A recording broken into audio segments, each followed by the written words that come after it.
When Midnight was announced, Blizzard said no Naga and no Queen Azshara, they're not going to be a part of this expansion. Now this made zero sense because we had the entire Naga document and prophecy that literally predicted everything to the letter that happened in War Within, apart from Azshara returning, which is yet to happen. Furthermore, the Naga are also elves. We know elves are the main focus of this expansion. Well, lo and behold, in the Midnight Alpha, we just discovered multiple Naga camps, and this is literally in 12.0, so right off the gate. And not only are some of these camps large, but they appear to be completely recent, as in the Naga expeditions just arrived to the shores of Quel'Thalas. What is going on with this? Are we going to see Azshara and the Naga return through the big doors, or is this just Blizzard using these guys as quest fodder? If you wanted anything Warcraft related, Gamido has the best deals on the market that you can get with my link below. You can get almost every other game's software, and they also just added mobile top-ups for all your favorite mobile games with the craziest prices. You can also use my code DORON to get yet another discount, so click my link and get the best deals at Gamido. So, we've been talking about Azshara and the Naga returning, as this was foreshadowed all the way back at the start of Dragonfight. We had pretty much right at the opening of the expansion the entire Naga camp and the document that we found, which predicted pretty much everything that happened in the War Within, like to the letter. And then the ending of the Naga prophecy stated when all this occurs, Queen Azshara will return from the Veil of the Void and they will prepare for her coming. Well, we expected to see this in the War Within, as everything happened right at the start of the World Soul Saga, but since that didn't happen, we were hoping to see the Naga and Azshara come in Midnight, because they were talking about the Elven reunion, and we know how close the Naga are to the elves. I mean, they are literally just water elves. Then Midnight was announced and we were told like, yeah, no Naga will be happening in this expansion and we don't expect to see Azshara, which personally I didn't expect. I mean, we got the Midnight Alpha and soon the Midnight Beta, and we kinda got completely contradictory evidence to this official statement. I feel like this could really be the entire BFA, and how BFA is not going to be about the old gods and don't expect to see them, and then N'Zoth was like the final boss of the expansion. So before we look at the alpha stuff, let's just mention a few things we got from the interviews, which are really interesting.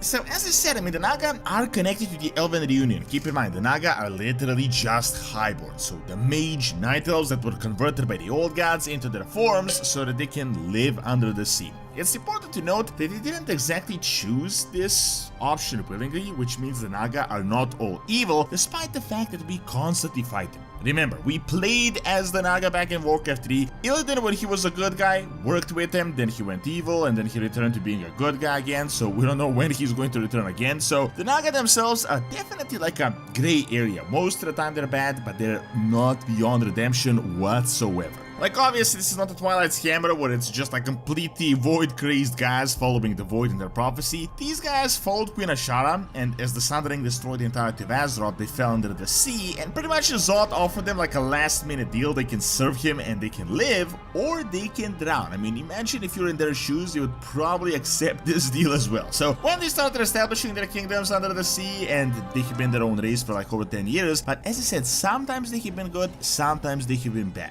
However, this entire minion of the old gods, like the Naga being minions of the old gods, was always like a flimsy connection. It was constantly implied that Azshara didn't really like N'Zoth. Also, these guys are definitely not old god fanatics. They're not exactly like the faceless ones. They're more like old god affiliates and not even willing affiliates. Well, at the end of BFA, Azshara had betrayed N'Zoth and she went to the Veil of the Void, as we learned from that document. Now, what is happening there? We can of course only speculate at this point in time, whether she's working with someone like Xelatet or someone else. Previously, I was thinking she was serving the Void Lords directly, like she didn't want to work with the intermediaries like N'Zoth, but we just learned that the Void Lords haven't been a thing for a really long time, so as far as we know, right now Xelatet is really the main Void power. However, over the questlines and the books we had gotten these past 2 years, we have learned that a lot has actually happened with the Naga. They have been in a power struggle, most are independent, some are waiting for Queen Azshara to return, but there is definitely factions within the Naga as a race. Some definitely don't even care about the Void anymore. As I said, they have to accept the old god deal just to survive, but seeing that N'Zoth is not around anymore, there is no need to keep following him, and after all, they are like sea elves. Now with all this setup, we were thinking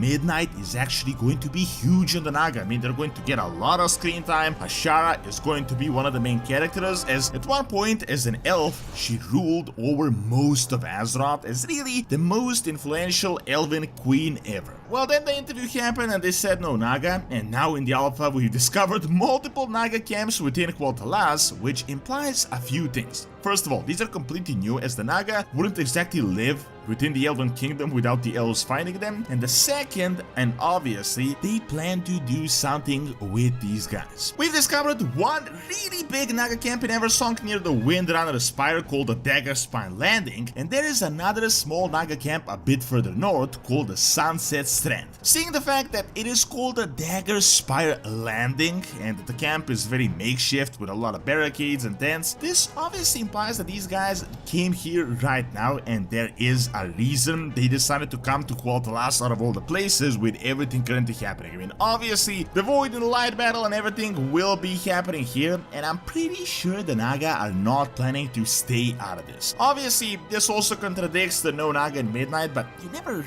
really know with Blizzard. I mean, they could be doing the entire Scarlet Crusade thing, just like using these guys as filler mobs that we're familiar with and just cannon fodder, but story-wise, I somehow don't feel like that is going to be the case. I mean, we had the entire Naga prophecy in Dragonflight that predicted everything to the letter, so I'm thinking they're going to get involved in the main storyline. It is possible that they may have moved them like how they did with the Haranir. I mean, based on all the info in the World Soul Prison and Harandar and the Rootlands, it is so clear that the Haranir was supposed to be like War Within content and they moved them for Midnight, so it makes sense that the Naga may be moved for the last Titan. Right now we are really in just pure speculation territory at this point in time, and how big the impact is going to be we don't really know, and what the planned return of the Naga is we don't really know. Personally, I don't think Azshara is planning to serve anyone anymore and that she plans to come back as like a minion, but I also don't think all the Naga are going to be loyal to Queen Azshara. Remember the official interview that came after Midnight was announced? The Elven reunion is going to be like a multi-expansion thing, and what is happening in Midnight is just the first part. This is the start. I mean, this is literally what Blizzard officially said. So the Naga are still not completely out of the picture.